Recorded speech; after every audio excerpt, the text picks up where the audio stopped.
sangat penting untuk orang sekeliling kita pun support kita. Parent kita mungkin, wife kita, husband. Bukan wife kita, wife saya ya. Wife kita lain. So wife saya.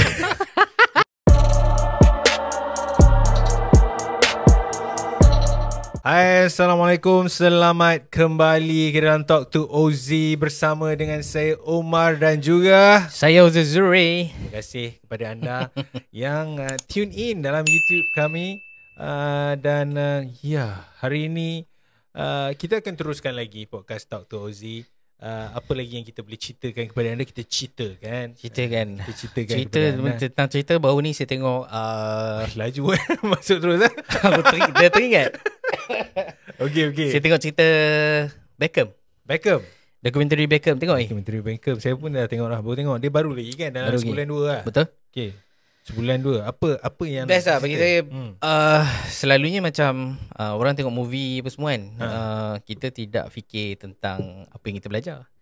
Tapi saya dapat belajar banyak daripada Beckham tu, which is ada tak silap saya ada 4 episod. I think saya suggest you all untuk tengok juga. Ya, kita sangat tiba-tiba kita Tuan Rozin cakap dia tengok. Saya pun tengok juga kan. Tengok juga David Beckham punya dokumentari di Netflix. Banyak benda lah sebenarnya yang saya pun belajar. Dan macam Tuan cakap tadi lah, kita suggest lah kalau anda ada peluang untuk menonton dokumentari David Beckham itu, anda boleh tonton. Banyak sebenarnya yang kita boleh belajar daripada situ. Bukan Beckham je, ada banyak doku-series, dokumentari yang saya tonton, which is ini salah satu cara saya belajar sebenarnya. Sebenarnya cara kita belajar, kita kena pelbagaikan. Interesting kan? Ya, baru interesting. Kalau setakat belajar masuk kelas, okey lah, bukan tak okey. Cuma sometimes tu bagus. Itu benda yang memang kita kena pergi. Betul. But sometimes kita kena tengok doku-series, dokumentari yang memberi inspiration kepada kita, supaya kita boleh belajar dari segi karakter orang berjaya tu lah. Betul. So macam Beckham ni ada banyak cerita Beckham lagi. Sebelum ni saya tengok cerita Spotify menarik. Spotify pun macam mana apa dia lagi punya Arnold Schwarzenegger kan? Not susah nak je. Arnold Schwarzenegger. Before ni pun one of the favourite movie yang saya tengok, lama dah, Wolf of Wall Street. Leonardo DiCaprio. Leonardo DiCaprio berlakon. Kalau you all ada banyak cerita lagi yang you all boleh komen kat bawah, boleh share apa cerita-cerita yang memberi you all inspirasi. Mungkin boleh suggest kat saya juga untuk tengok. Betul. Dia adalah benda yang kita boleh belajar dari sudut macam mana kita tengok movie lah kan. Tapi kita tidaklah tengok tanpa ada pembelajaran. Sebab tu ada term popcorn movie dan juga movie yang berat.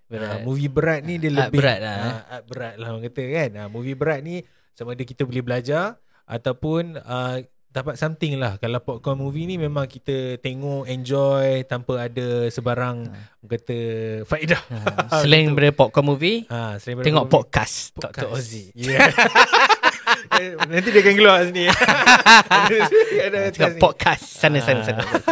So gimana kan Tuan Rozzi terus tadi masuk tentang cerita Beckham ni. Apa benda yang Tuan Rozzi belajar daripada dokumentari Beckham tu yang mungkin kita boleh share dengan kita punya penonton untuk podcast Talk to Ozi ni, Tuan Rozzi? Banyak sebenarnya. Kalau Beckham ni, I think yang mana dah tengok pun mungkin macam you all dah mungkin dah tengok, mungkin banyak juga belajar. Tapi benda yang bagi saya, antara benda yang mendapat perhatian saya lah dari segi apa yang saya belajar adalah Beckham ni dia seorang yang sangat hardworking. Sebab daripada kecil tu dia memang dah main bola. I think umur 8 tahun 10 tahun ke dah main. Hardworking ada dua, dari segi dia sendiri nak main bola dan ayah dia sendiri. Sebab ayah dia seorang yang sangat fanatik fan Manchester United. Saya bukan fan Manchester United lah. Cumanya saya tengok tu sama. Saya peminat saya kolam hati Queen's Park Rangers. Sebab dulu Asia Norwich City Proton. Dulu Proton. Norwich City di Shisha kan kita. Saya kat mana tadi ya? Manchester United bukanlah you punya club. Okay, bukan. Marah fan MU nanti ya. Okay, tak ada apa nak tengok bukan ni. The band. The band lah. Yang saya belajar dengan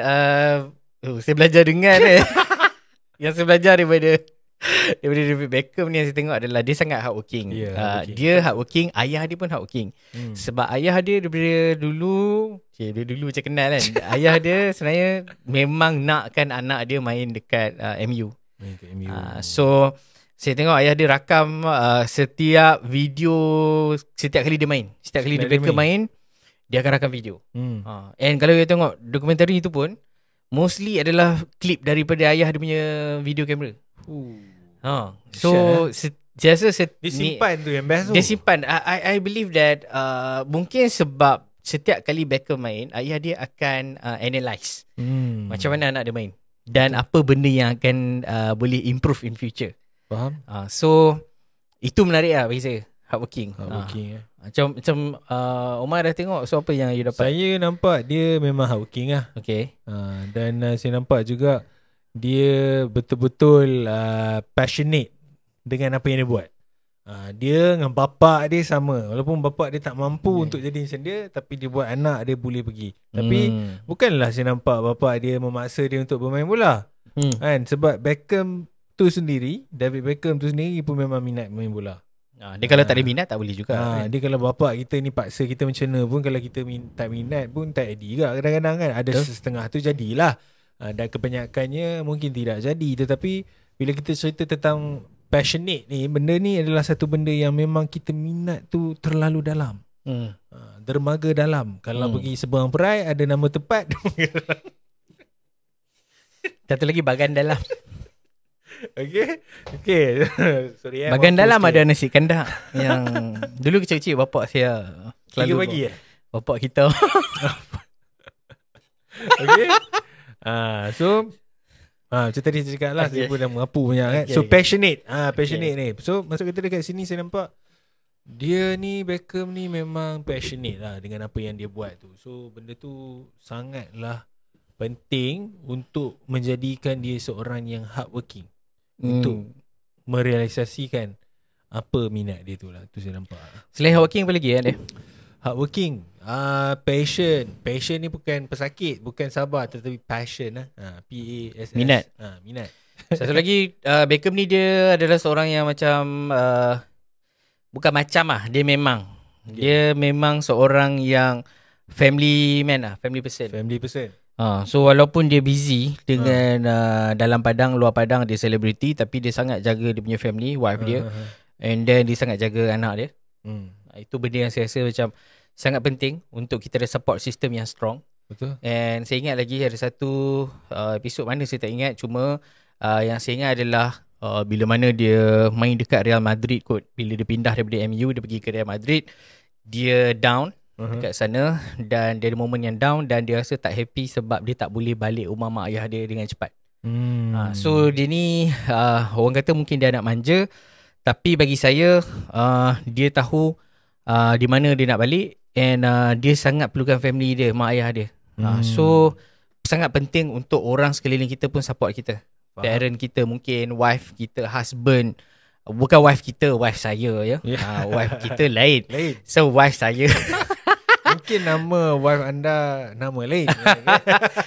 Wife, husband, mungkin adik-beradik, orang sekeliling tu, kawan-kawan tu sebenarnya sangat penting untuk bagi support juga. Betul. Dan saya nampak walaupun tadi dia kata apa dia kata apa kata? Dia kata Tuan Ozi kata lah tadi kan. Saya beritahu tadi daripada perspektif beliau yang David Beckham ni adalah seorang yang kalau boleh dia nak ada dengan parents dia nak ada dengan family dia, which is dia adalah seorang yang family man, tapi dalam masa yang sama dia adalah seorang yang boleh adapt dengan keadaan semasa, dengan tempat yang mana dia duduk.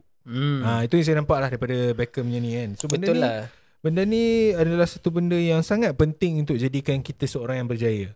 Bila kita relate balik antara cerita Beckham ni dengan bisnes bisnes kan. saya lupa. Sebab dia pun business person juga. Betul, dia bisnes juga. Ya, okey, satu benda yang saya suka tentang Beckham adalah dia bukan setakat tahu main bola di dalam padang. Tapi dia bijak membina brand. Betul. Dia dah ready untuk future. Betul. Sebab dia tahu main bola ni bukan selamanya. Boleh main bola. Betul.